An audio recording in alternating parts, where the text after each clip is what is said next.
welcome to Tech Noir. This is Jason Dolan with Seth Slick. What's going on, guys? Today we're going to be talking about a little thing I'd like to call IMDB versus the Oscars.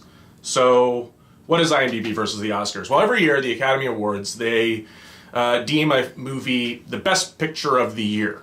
And the way I would think about that is like this is the film that defined that year and will sort of be remembered for all time. And when people think about that year, they're always thinking about that film in specific.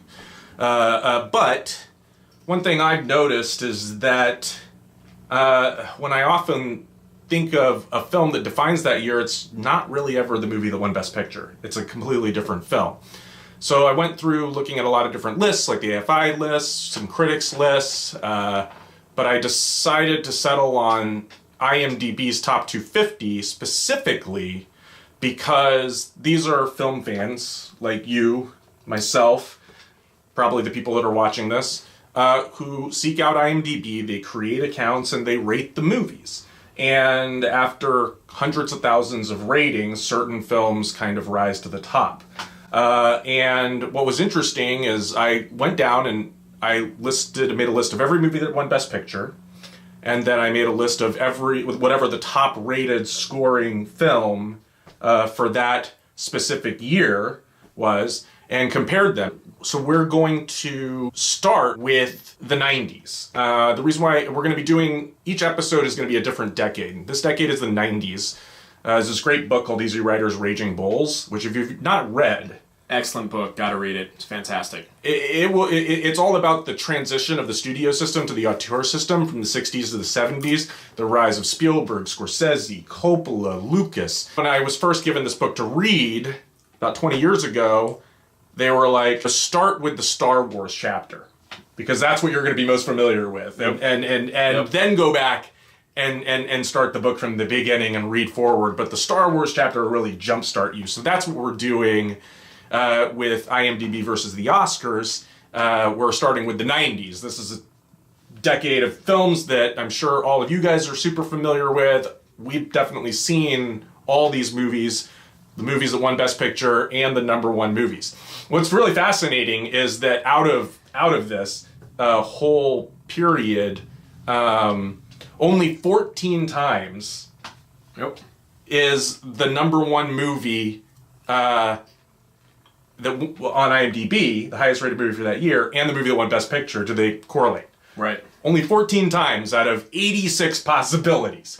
Which is why I thought that this would be a fun thing to do. And we're not saying that this movie is better than that movie or they're not both good movies. These are all these movies, the movies that win Best Picture are still good movies. For sure. It's more about just defining, what film defined that year? Did the Oscars get it right, or maybe was there something that got overlooked? Yeah, it's also about the film, I think, that left the biggest impression on society, on filmmakers. So, okay, we're gonna get going. All right, ready? This is 1990.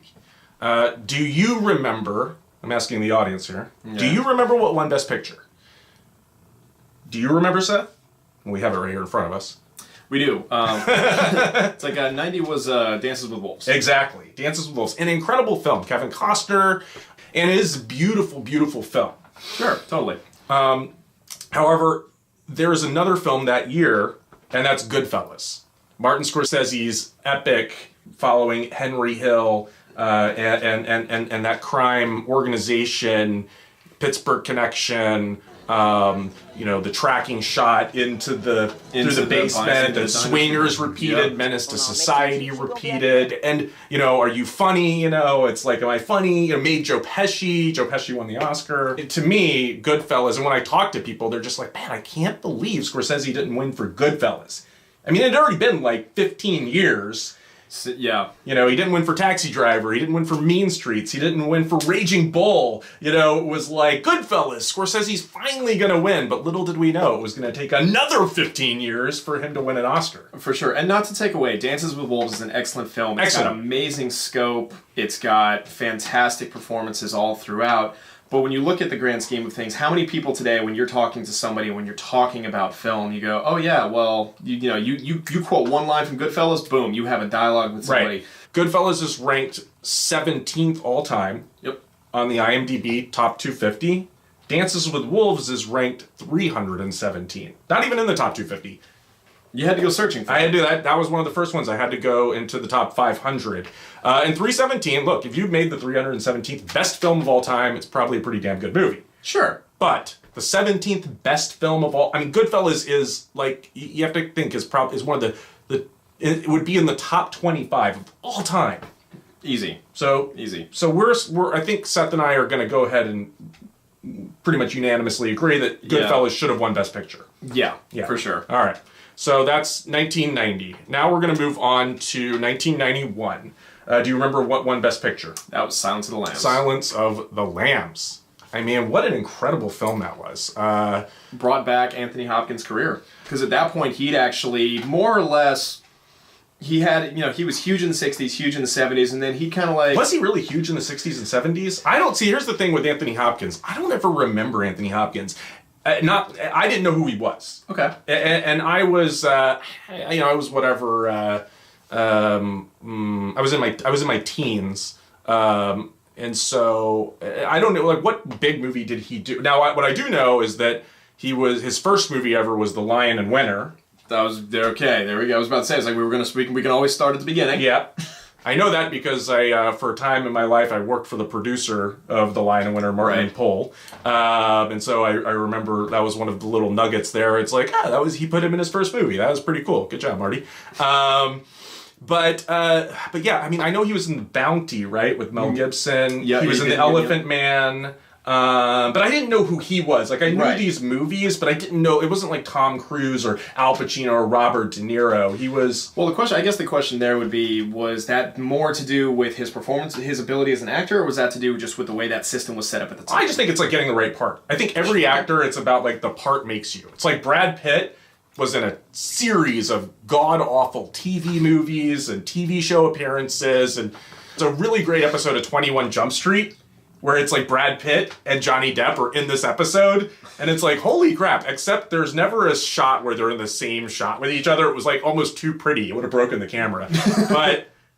But when he got that role in Thelma and Louise, everybody was like, who the fuck is Brad Pitt? This guy's amazing, I remember walking out of Thelma and Louise and being like, damn, dude, Brad Pitt. By the way, 1991, year of Brad Pitt, also the year of Anthony Hopkins. So now we're going to say what movie... is the number one movie that year on IMDb. Silence of the Lambs also number one movie on IMDb. That's right. It's number 23. Our first time that the Best Picture winner and the IMDb winner, or the number one movie for that year on IMDb, line up. It's Silence of the Lambs, dude. Hands down. So now we're going to go on to 1992. Now this is a real weird one for me.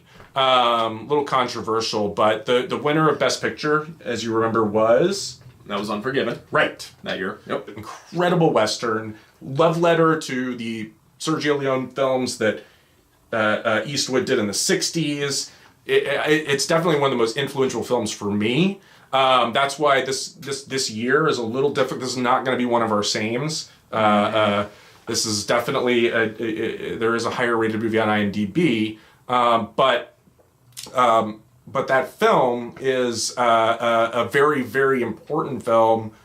Probably, I would say, more important to a lot of people than Unforgiven is, and that is Reservoir Dogs. Yeah. Now, as far as, top, we're getting into IMDb versus the Oscars at this point. This is one of those situations where, honestly, if Reservoir Dogs had won, I could have seen that happening, and I think that would have been a good choice. Reservoir Dogs was so new. Mm-hmm. I remember in high school, I would bring people over to my house and sit them down and watch this movie, and when it got to the part where Madsen cuts off the ear, people are like, oh my God, they're like freaking out, and I'm like... This is, I mean, Tarantino, he changed the world. Like, when I'm talking about Hitchcock and Scorsese and Kubrick, I include Tarantino in that conversation when it comes to a guy that changed the landscape of popular filmmaking. I'd agree with that. I mean, Reservoir Dogs was actually, a little bit about me. My first job was actually working at a video rental store. Me too. So...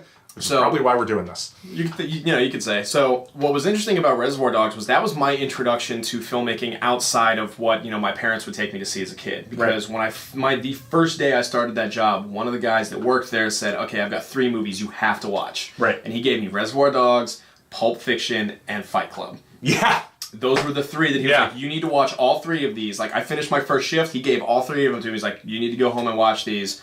And then, we'll come back and talk about it." Yeah. And when I sat down and watched Reservoir Dogs, I remember thinking, oh, wow, this is something that I'd never seen anything even remotely close to something like that before. Like, the opening, that opening take, that 10-minute just around the table.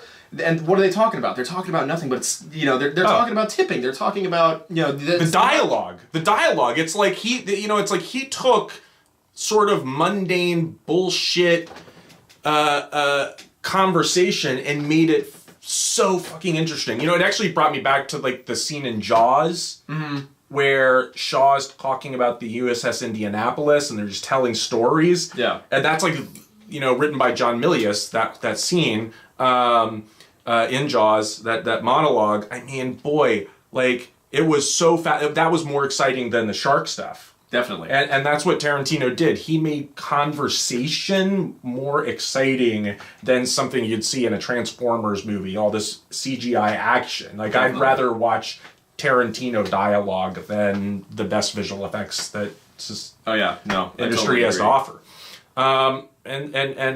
So I think so Reservoir Dogs is ranked 76th.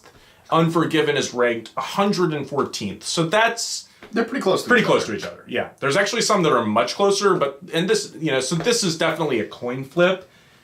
Unforgiven's my favorite movie of all time, but I gotta concede and say Reservoir Dogs, the more influential film. I would agree. All right, so now we'll move on to 1993. Do you remember what won Best Picture that year? That was Schindler's List. Schindler's List. Now, the surprise for me, first of all, Schindler's List, phenomenal. Spielberg, they've been waiting to give him an Oscar. Talk about a guy who probably should have already won an Academy Award. And according to IMDB, he would have. But we'll get to that when we get to that decade. But Schindler's List, introduced us to Liam Neeson. Just similar to Anthony Hopkins. He was like in Excalibur. He played, I think, Patrick Swayze's brother in Next of Kin. Yep. He'd done well in his career, but this was that thing that took him beyond. He was in all these films, but this was the movie that made a movie star. This would be why I was like, Liam Neeson, who's this guy? On top of that, we got Ralph Fiennes. Yes. He gave the most terrifying performance I've ever seen, in any war film. It was just brutal, like what he did. And so this movie literally created and that's what Spielberg's always been great at, I guess, is creating movie stars. But, also black and white. Which is something they'd actually really, up until that point, they'd really strayed away from that idea. Yeah. Like, it was one of those, and there are stories all over the place now where Spielberg talks about, he pitched the idea of doing it in black and white, right. And he had studio heads telling him he was insane. Sure. Like, no one's going to go, who's going to go see, it's 1993, who is going to go see a black and white film? And I understand that just didn't make a lot of sense. It was like, I guess I'm trying to think of, like, what were some other big popular, like, post-color black and white films? Raging Bull. Comes to mind. I don't know what else. Nothing jumps into my brain. I'm sure there's, obviously you can comment below of what we're not thinking of. And I'm talking about like in the 80s and between like maybe say like the mid 70s up to this point, 1993, like what were the big black and white movies? Oh, The Elephant Man. There you go. I talked about earlier. That was another one. And so Schindler's List, also the top movie on IMDb. It's actually number 6. Right. And that's actually a little surprising to me, but it makes me feel like it's a little on the high side, maybe? It just makes me have a lot more faith in society that they would look at Schindler's List and be like, there's not enough haters out there, or people that are just, because to get in this list, you got to have a lot of people go and seek this movie out to vote for it. I would have actually thought that Jurassic Park would have been rated higher. Okay. You know? Because talking about influential films, I would have thought that Jurassic Park's ranked pretty high. I actually don't have it in front of me, but I know it is highly ranked, but not as high as Schindler's List. And good for that. But both Spielberg films, obviously, Spielberg would have come out on top either way. For sure. And yeah, so now we're coming to the be-all, end-all. Yep. We're talking about 1994, and now, what won Best Picture in 1994? 1994 was Forrest Gump. Forrest Gump. Tom Hanks winning back-to-back Oscars. Yep. Robert Zemeckis, finally getting an acknowledgement for an amazing career up until this point. Mm-hmm. But before we get to the film that actually is the #1 movie on IMDb, and when I say the #1 movie on IMDb, this is the #1 movie on IMDb. This is the movie that is better than The Godfather, according to IMDb. Yep. But before we get there, we're gonna talk about the number. Forrest Gump is ranked 13th. So it's up there. It's up there. So it's like higher than Goodfellas. Yep. But there's another film that's ranked 7th.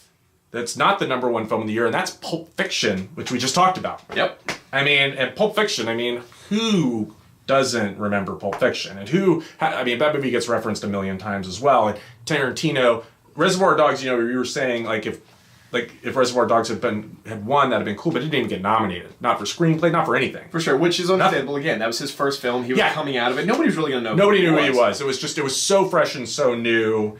There was no internet like there is today. There was no, it just wasn't one of those things. And it was violent too. It was uber violent. Right. So, but Pulp Fiction, that's the thing where it's like the groundwork had been laid by Reservoir Dogs. So Tarantino did win an Oscar for the screenplay. Right. And John Travolta got nominated. Uma Thurman got nominated. Sam Jackson got nominated. It definitely, it got a lot of nominations, and it got its due, and that's the thing, man. I think that Forrest Gump, Tom Hanks definitely deserved to win Best Actor that year. Definitely. For Forrest Gump, for creating that character. I think Tarantino definitely deserved to win the screenplay for that year. Yeah. But the movie that won Best Picture was The Shawshank Redemption. And I don't even know what to say. It's the greatest. It's one of those things that was a box office failure, right? But it found life on cable. Yep. And slowly but surely, everybody watched it. I just showed it to my mom last year. She had never seen it, and I showed it to her. I bought her the Blu-ray and showed it to her, and she was like, watched it twice. Yeah. Loved it. Couldn't believe she had never seen it. And that's the way, and just and talked about it and quoted it, And, And that is the thing with The Shawshank Redemption. It's a masterpiece. It's a complete film. From the cinematography to the production design to the performances to the script. There's not a false beat in the entire movie. Nope. And it's based on a Stephen King short story.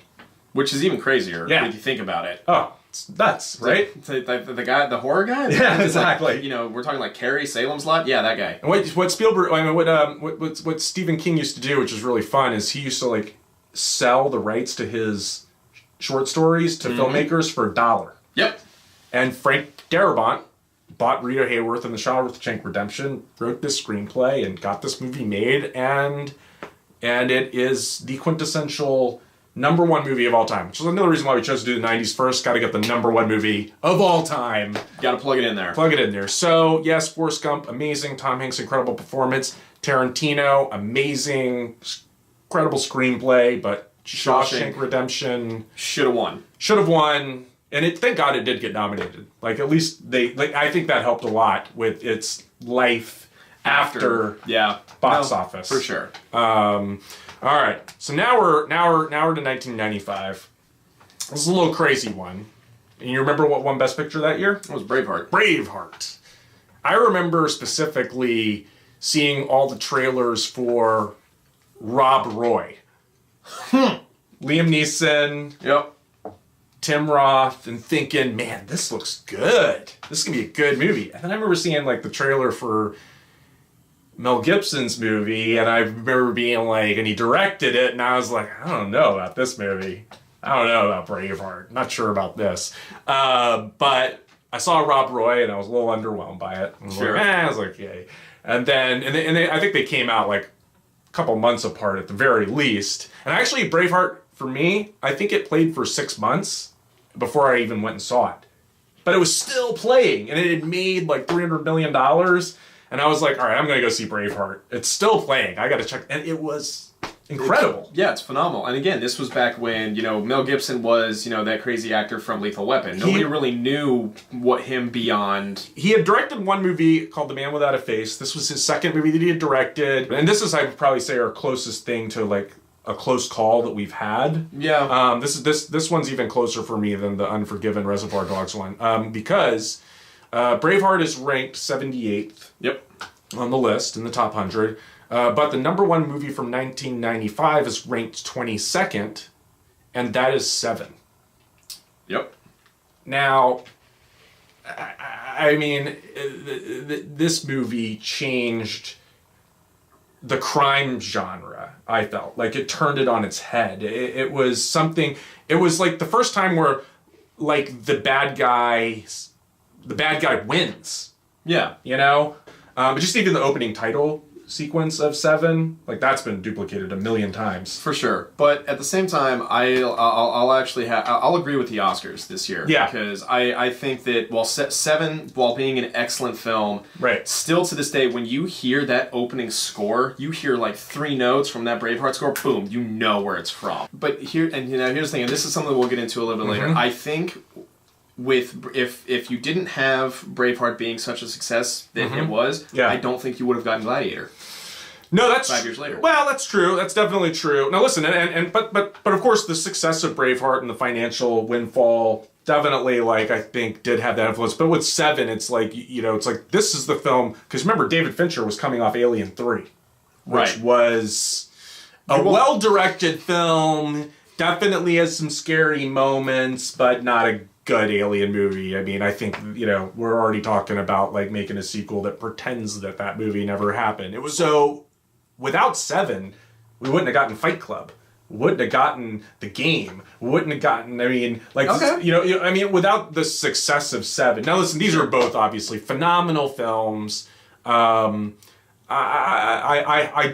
will concede, like, a lot of people, I'd love to hear in the comments, Braveheart, Seven, which one you guys think. And if any of these ones, if you're like, no, Forrest Gump, fuck Shawshank Redemption, comment. I'd love to hear. Love to hear what you guys think down in the comments section. So this one is probably our first draw, where Seth's going Braveheart, I'm going Seven.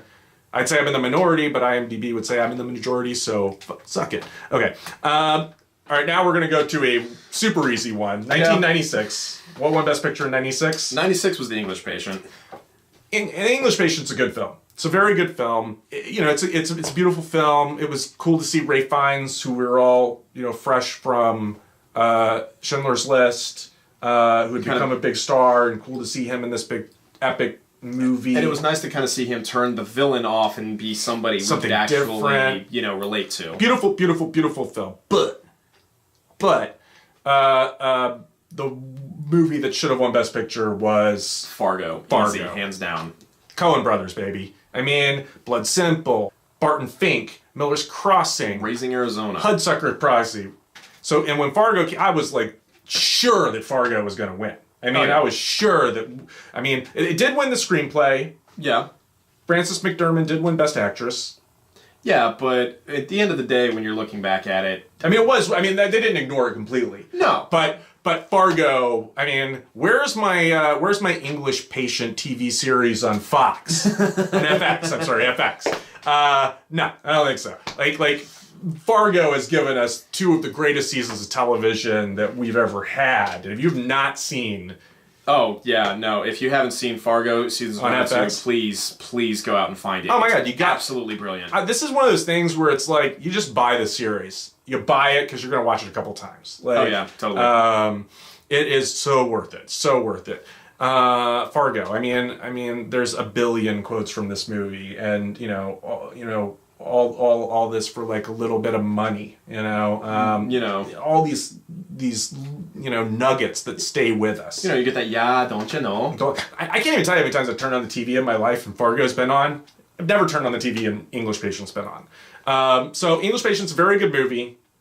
However, it's not even in the top 500. No. It's a film. It's one of those. I think this is like the first example of like a film that won in the 80s a lot. Like the 80s, no decade got it more wrong than the 1980s with what won Best Picture versus what was the most memorable and influential film of the year. Can't wait to get to that episode. But for sure. But this is definitely for me the biggest gap. Fargo, hands down, is the most memorable movie. So IMDb, man. All right, now we're going to get to a really super weird year. And definitely going to let Seth talk more than I am going to talk for once. So we all know Best Picture was... The Best Picture was Titanic, obviously. And incredible movie. I love James Cameron, Terminator, Terminator 2, True Lies, The Abyss. This guy... I mean... And Titanic was a phenomenal technical achievement. But I look at Titanic as being like Gravity or Mad Max Fury Road. Definitely deserved to win all of the tech awards. Mm-hmm. But was it really the movie that was like should have won Best Picture? It didn't even, the screenplay didn't get nominated, which is usually telling right there. But this was, 1997 was like a really weird year also of like the other movies that got nominated. It was like As Good as It Gets, Good Will Hunting. Yeah. What else was nominated that year? Oh man. Using our memories right now. But good, I mean, I think The Full Monty was one. I think it was in there. And the final one was, I forget. But it's hard to remember because again, Titanic was in theaters swept literally everything. the whole year. Like when the Oscars rolled around, I was like, all right, well, no, it was like I think it came out Christmas, and then it won the Oscars, and then it stayed in the theaters until the next Oscars. Right. Obviously made $2 billion. Even Star Wars: The Force Awakens couldn't catch Titanic. It was a runaway hit. But what's crazy to me, Titanic not in the top 500, not in the top 250 IMDb, not in the top 500. Titanic. I was stunned that Titanic was not in the top 500. But the number one rated movie, it's ranked 65 on IMDb is... That's Princess Mononoke. So tell me about Princess Mononoke. So Princess Mononoke was probably one of the most underrated films that came out that year. It was, I think, the first time a Japanese animated film had a wide theatrical release in I don't know how many years since then. Right. I remember Akira was a big deal. Yeah, Hayao Miyazaki, he's been an animator in Japan for years and years and years, and he has given... Him and Studio Ghibli have given us some of the most impactful animated films of the last 25 or 30 years. Everything from Kiki's Delivery Service to My Neighbor Totoro. Howl's Moving Castle, right? Howl's Moving, and to, once we got past Princess Mononoke, we got Howl's Moving Castle, we got Spirited Away. Yeah. A lot of these films... It's kind of like the Kurosawa of anime. Yeah, easy. That would be, easy comparison. What was interesting about Princess Mononoke was it was the first time we'd gotten an animated film with a wide release that had tackled very adult themes. Mm-hmm. It got a PG-13 rating, which was unheard of. It's like you had an animated film with PG-13 rating at the time. People were like, what the hell are you talking about? And what's interesting about IMDb, and as we go through and examine these years... not a lot of foreign films have ever won Best Picture. I don't think a foreign film has ever won Best Picture. I don't think so, no. And definitely an animated film has never won Best Picture. And so this is like an animated foreign film. It's like all around the world. It's like, Japanese animation is so powerful. It's so important that I think we're really going to challenge everybody watching this video right now. If you have not seen Princess Mononoke, go and see it. Check it out. Yeah, it's super important that you check it out. It's ranked 65th all time. This would have been the first animated film to ever win Best Picture. Yep. That would have been so cool. Think about how life-changing that was. Would have been just just culture. Just like it would have forced people like, what? Princess Mononoke won Best Picture? I should go see that movie. Because isn't the Best Picture, like a lot of times they're trying to tell the audience like, listen, there's all these big blockbusters that are out there, and this movie Titanic was really great. It made $2 billion, but there are some other movies that you should also go see. For sure. And I don't even know if Princess Mononoke got nominated for Best Animated, even there was an animated film. I don't think the animated category was. I forget when it started. It was like, it wasn't until it was Toy Story 2, I feel like. Yeah, it was in the 2000s, I think, so. All right, so we're going to go into 1998. And crazy enough here, we have another, it's identical situation where the film that won Best Picture, not even rated in the top 250, not in the top 500, against another foreign film. What? Another foreign film? Okay, so what won Best Picture that year? That was Shakespeare in Love. Shakespeare in Love, and we're all still shaking our head. I know Harrison Ford is still shaking his head when he's like, we all thought it was going to be Saving Private Ryan. Yes. Spielberg won for director. We were sure that it was Saving Private Ryan was going to win this Oscar. Oh, yeah. We thought, like, Gwyneth Paltrow's going to win, Judi Dench is going to win, the costumes, all this stuff. We knew Shakespeare in Love was going to have, like, some... It's going to get some love. And it's a cool movie. Like, it really is. Jeffrey Rush, Ben Affleck. It is a cool movie. Definitely. But... Best Picture, no, not Best Picture. Saving Private Ryan definitely, for me, I think was the better picture. I guess then they were splitting it by we'll give you director and we'll give you picture, and they do that sometimes when I guess they can't make up their mind. However, Saving Private Ryan's not the highest rated movie of that year. Of the year on IMDb. It is Roberto Benigni's Life is Beautiful. Yeah. 26th. I was shocked at how highly rated it is. Like, it's kissing the top 25. It's like just right on the outside. And now if you've seen it, you know that it deserves everything. I mean, Benigni, and he won Best Actor, I believe, that year. Yep. And I'll never forget him climbing over the seats, and what an incredible moment that was. And it really, and again, here's a guy like that you were just talking about in regards to Princess Mononoke, a guy in Italy who was sort of a Charlie Chaplin, a modern day Chaplin in Italy, and he was most well known for his slapstick comedy, his physical comedy. That's kind of what he was. So when you go out and you see, oh yeah, this guy's making another film called Life is Beautiful, great, it's probably going to be some kind of a rom-com, and then you spend the last half hour of the film in a concentration camp. It's like, if you really want to have like a day like where you want to be like dragged to the depths of human society, you do a back-to-back of Schindler's List and Life is Beautiful. Even throw in Saving Private Ryan. I mean, this was actually, you know what's funny about this year, 1998? It was like 3 movies about World War II. Yep. Life is Beautiful, Saving Private Ryan, and The Thin Red Line. Yep. Terrence Malick. And then 2 movies about Queen Elizabeth, Shakespeare in Love, and Elizabeth. And here we are challenging you again. If you haven't seen Life is Beautiful, check it out, please. All right, we're final year of the decade. This is 1999. This was another really good year of films that got nominated for Best Picture. The winner was... That was American Beauty. American Beauty. And this is definitely a film that like gave us Alan Ball, gave us Sam Mendes. Alan Ball went on to create 6 Feet Under. Mendes... Skyfall, Jarhead, Road to Perdition. American Beauty is definitely his best film, and it's ranked 63rd all time on the list here, which is cool, which is definitely, it's up there. For sure. But a movie that you brought up earlier as one of the 3 movies your boss at the video store told you had to watch. That was Fight Club. What was really interesting about both of these movies was how they were commenting. It was what they were commenting on. Yeah. Both films were commenting essentially on the same thing.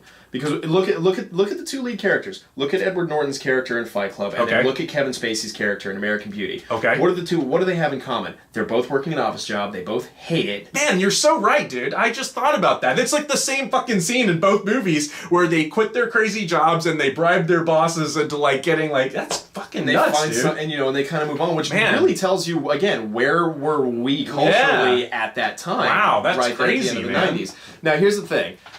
Fight Club is absolutely phenomenal. It's one of I agree, top 10 of all time. I will agree that American Beauty wins. American Beauty winning the Oscar that year, I agree with that. I agree with that choice. It was from an artistic standpoint, it was a little bit cleaner. And I think it had For me personally, and having gone back and watched, you know, I've seen Fight Club I don't know how many times. Yeah. But I will actively seek out American Beauty if I either catch it on TV or if I catch it on Netflix. It's a great movie. It's great. And you know what I wanted to win Best Picture that year, and what is probably my favorite movie of that year? Actually, I have two movies that I would rate above Fight Club and American Beauty. Okay. One, South Park, Bigger, Longer, and Uncut. Okay. That movie's a masterpiece, man. I don't know if you guys seen. I'm sure you guys have, but if you have not seen South Park, Bigger, Longer, and Cut, that movie is a masterpiece. No, it's fantastic. So what's the other one? The Insider with Russell Crowe. Yep. And Al Pacino, Michael Mann. If you have not seen The Insider, dude, oh my God, I can watch that movie any day of the week. I mean, it is stunning filmmaking, and that performance that Russell Crowe gives. I mean, he was so good. Oh, I just remembered another 1997 movie, L.A. Confidential. That's what was nominated. And boy, that was amazing. I was going to say, we'll have to do an extended cut and get into that. Oh, man. Well, and then you know, to get us back to, you know, American Beauty over Fight Club. Yeah. That's something else that I think I think that was something else that separated American Beauty a little bit above Fight Club, where Brad Pitt's performance and Edward Norton's performance and Helena Bonham Carter, they knocked their performances out of the park. Yeah. American Beauty showed you so much more diversity. Yeah. Because you had all of these characters all wanting different things, and that all shined through so well. Going back to 1994, what a tough year that was, 99's probably equally tough. Up there, easy. Right there. All right, guys. Well, thank you so much for watching this first episode of IMDb versus the Oscars. Subscribe, like, comment below, and go check out some of the trailer reactions that we have on the page. Tech Noir, we're just getting it going, and we're going to be doing every decade, so come back for more, share it. Maybe people disagree, don't agree, yell at us in the comments. Let us know. Tell me I'm wrong. We can take it. We're big boys. All right, guys, we're out.